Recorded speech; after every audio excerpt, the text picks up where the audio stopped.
Hello everyone. आज एक article पढ़ेंगे why gossip is not always negative. Science explain. Gossip करने के पीछे क्या साइंस छिपी हुई है और हमेशा ये गॉसिप करना नेगेटिव मतलब कि नकारात्मक नहीं होता, इसके बारे में डिटेल में पढ़ेंगे। सो गॉसिप वर्ड जो है ये एक नाउन है और इसका मीनिंग होता है जैसे कि हम लोग इधर उधर की बातें करते रहते हैं दूसरों के बारे में। Informal talk about other people and their lives, दूसरों की जिंदगी के बारे में बात करते रहते हैं, उसी को बोलते हैं गॉसिप। चुगली करना या किसी के बारे में इधर उधर की बातें करना, ये हमेशा ही नेगेटिव इम्पैक्ट इसका क्यों नहीं होता, यही एक बार डिटेल में पढ़ेंगे। और ये काफी लंबा आर्टिकल है, 6 पैराग्राफ्स हैं। तो ये आज 2 पैराग्राफ्स पढ़ेंगे और पूरे आर्टिकल से आप करीब 30+ न्यू वोकेबलरी वर्ड सीख सकते हो पूरे स्ट्रक्चर के साथ। ये है इसका पार्ट 1। अगर आपको ठीक लगेगा आप कमेंट लिख के जरूर बताना, तो पार्ट 2 और पार्ट 3 ये भी लेके आऊंगी। चलिए शुरू करते हैं। गॉसिप। तो गॉसिप अभी अभी बताया आपको क्या मतलब होता है। Informal talk about other people and their private lifes, जैसे कि काफी लोग करते ही रहते हैं ना, चुगली या गपशप करते हैं, दूसरे की लाइफ्स के बारे में बात करते हैं। All humans partake partake in some form despite the age old ages ages. और वो क्या है? If you have nothing to say, don't say anything at all. ये जो एक फ्रेज है, पार्टेक इन मीन्स भाग लेते हैं, पार्ट लेते हैं, पार्टिसिपेट करते हैं या ज्वाइन करते हैं सारे के सारे ह्यूमंस किसी ना किसी फॉर्म में। Despite old adage. अब ये जो एडिज है ये एक नाउन है और इसका मीनिंग होता है एक कहावत, कि जो सदियों पुरानी कहावत है इसके बावजूद भी क्या करते हैं वो लोग किसी ना किसी तरीके से इस गॉसिप में हिस्सा लेते हैं। और वो कौन सी कहावत है पुरानी? ये इन्वर्टेड कॉमर्स में लिखी हुई है, if you have nothing nice to say, don't say anything at all. अगर आपके पास कुछ अच्छा नहीं है कहने के लिए तो कुछ भी मत बोलो, अपना मुंह मत खोलो, चुप रहिए। तो इस कहावत के बावजूद भी ह्यूमन बींग्स सारे के सारे हिस्सा लेते हैं इस गॉसिप में। आप किस तरीके से गॉसिप को यूज कर सकते हो सेंटेंस में? People love to gossip during tea breaks. चाय के ब्रेक में लोग ज्यादातर इधर उधर की बातें करना पसंद करते हैं। और पार्टेक मतलब कि हिस्सा लेना, पार्ट लेना। She likes to partake in group discussions, उसमें पार्ट लेना वो पसंद करती है ग्रुप डिस्कशंस में। सो ये जो है पूरी की पूरी phrase despite the age old adages, ये एक प्रेपोजिशनल फ्रेज है। इसका मीनिंग क्या होता है? ऑल दो, मतलब इसके बावजूद भी। Whether it's work place chatter, the sharing of family news और group text between friends, it's inevitable that anyone who participates in the above talks about other people। पहले तो मीनिंग देख लेते हैं। देखो, चैटर का मतलब होता है इधर उधर की बात करना या हल्की फुल्की बातें करना, जैसे कि कैजुअल टॉक्स होती हैं जो। ओके। फिर है इनएविटेबल, ये एक एडजेक्टिव है और इसका मीनिंग हो गया कि जो होना ही है और जो होकर ही रहेगा, अनअवॉइडेबल है, सर्टन टू हैपन। ठीक है। तो आजकल तो गॉसिप ऐसा नहीं है कि पार्क में जाके ही करते हैं, ये ऑनलाइन फॉर्म में भी हो सकती है। तो इसलिए यहाँ लिखा है चाहे वो हो कि जहां आप काम कर रहे हो वहां पे इधर उधर की बातें कर रहे हो, या शेयरिंग ऑफ फैमिली न्यूज या फैमिली मेंबर्स के साथ आप गॉसिप कर रहे हो, या तो ग्रुप के साथ फ्रेंड्स के साथ बैठकर टेक्स्ट मैसेज भेज भेज के आप गॉसिप कर रहे हो। तो ये हर जगह हो ही रहा है, इसीलिए इट्स इनएविटेबल। इनएविटेबल का क्या था? अनअवॉइडेबल। तो ये तो होना ही है, जो कि एनीवन हु पार्टिसिपेट, जो भी इस गॉसिप में भाग लेता है, इन द अबव मतलब कि इसमें गॉसिप में, टॉक्स अबाउट अदर पीपल। तो ये तो इनएविटेबल है, अनअवॉइडेबल है कि जो भी गॉसिप में पार्टिसिपेट करेगा वो दूसरों के बारे में तो बात करेगा ही। एक पीछे आपको ये बताना भूल गई थी, जो इफ से शुरू होते हैं सेंटेंस उसको बोलते हैं कंडीशनल सेंटेंस, कि अगर आपके पास कुछ अच्छा बोलने के लिए नहीं है तो कुछ मत बोलो, ये ठीक रहेगा। ये पुरानी कहावत है। ठीक है, जनरल एडवाइस दे रहे हैं इसमें। अब यहाँ पे जो हमने पढ़ा वेदर और, ये एक स्ट्रक्चर है। वेदर और, इसको चॉइस स्ट्रक्चर बोलते हैं, कि चाहे ये या ये। तो इसमें मल्टीपल पॉसिबिलिटीज बताई जाती है। वेदर यू लाइक टी और कॉफी, चाय पसंद है या कॉफी पसंद है। और ये जो है anyone who participates in the above, anyone who, तो ये रिलेटिव क्लॉज है।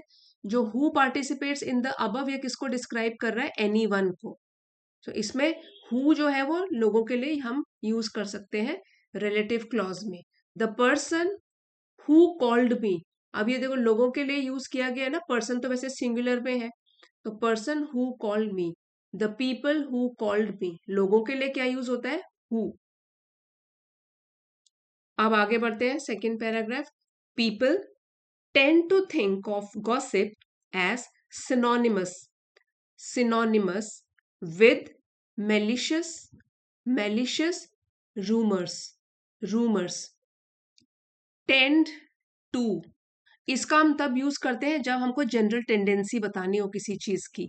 तो टेंड टू थिंक मतलब लोग, प्लूरल में है ये, लोग अक्सर सोचते हैं, उनकी टेंडेंसी है ये सोचना गॉसिप के बारे में एज सिनोनिमस, सिनोनिमस, इसका मीनिंग हो गया सिमिलर।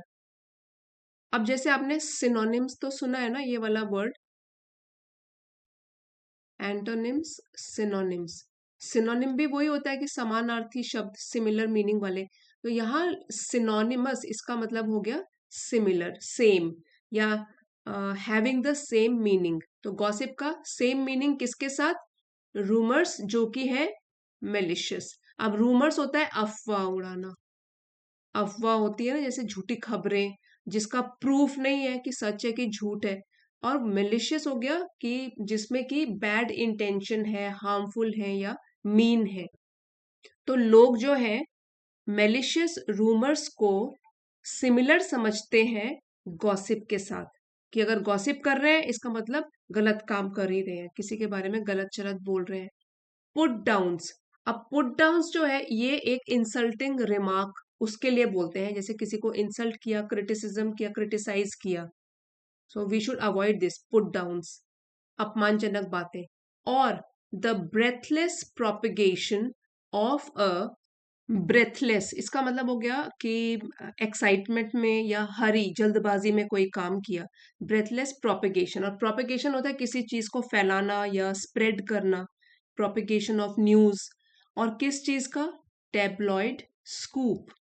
देखिए टैब्लॉइड इसका मतलब होता है एक छोटा न्यूज़पेपर जो जनरली गॉसिप या सेलिब्रिटीज की न्यूज वो आइटम देता है, ठीक है, टैब्लॉइड। और स्कूप होता है सबसे पहली न्यूज।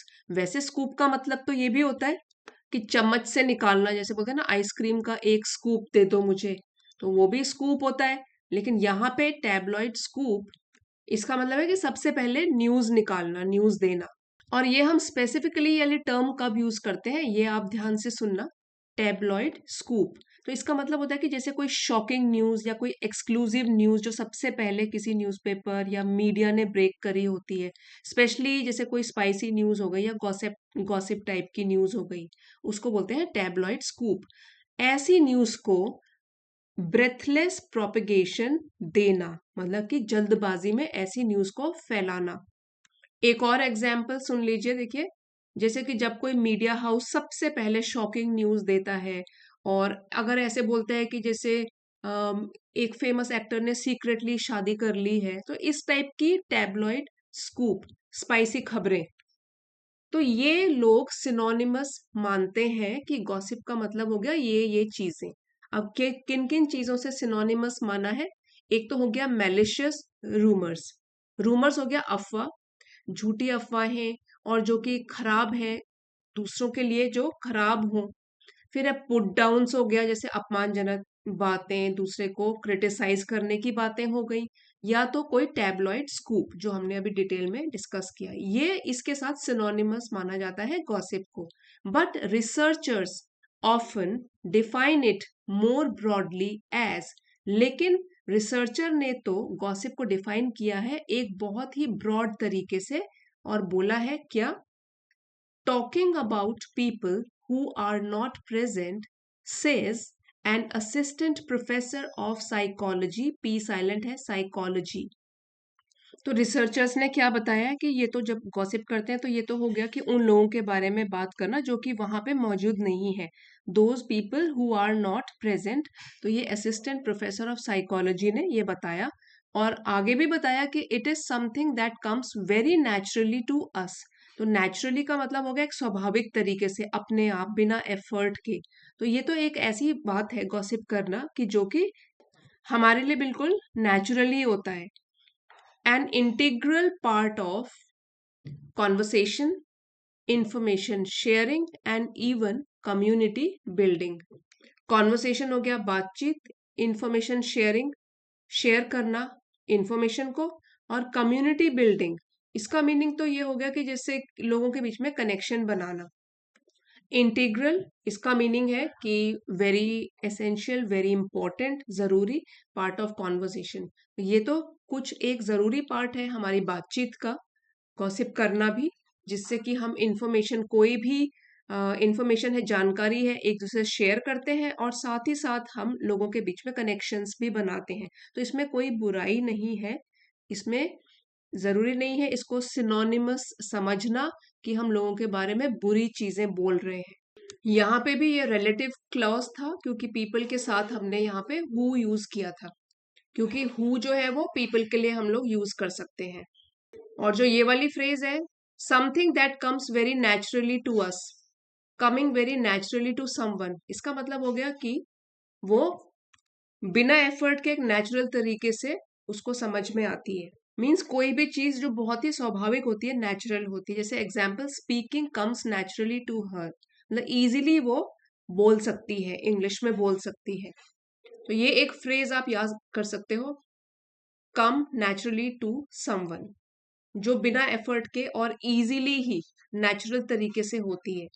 और अगर कोई चीज इंटीग्रल पार्ट होती है किसी की, that mean something which is very important. Exercise is an integral part of life, जिंदगी में एक्सरसाइज बहुत ही इंपॉर्टेंट होती है। ये एक फिक्स्ड फ्रेज है, इंटीग्रल पार्ट ऑफ समथिंग। इसके बाद आप कुछ भी बोल सकते हैं, जैसे कि इंटीग्रल पार्ट ऑफ, यहाँ लाइफ यूज किया है। और यहाँ पे हमने बोला था इंटीग्रल पार्ट ऑफ किस चीज का इंपॉर्टेंट हिस्सा है, conversation, information sharing and even community building. तो ये तो हमने आज फर्स्ट एंड सेकेंड पैराग्राफ्स किए। और अगर आपको इस तरीके से इलेबोरेट आर्टिकल पसंद आएगा तो आप कमेंट्स में जरूर बताना। तो आगे के 3 to 6 पैराग्राफ्स ये कल करेंगे। और ये आर्टिकल पसंद आया तो प्लीज लाइक, शेयर और सब्सक्राइब भी जरूर कीजिएगा। Thank you for watching.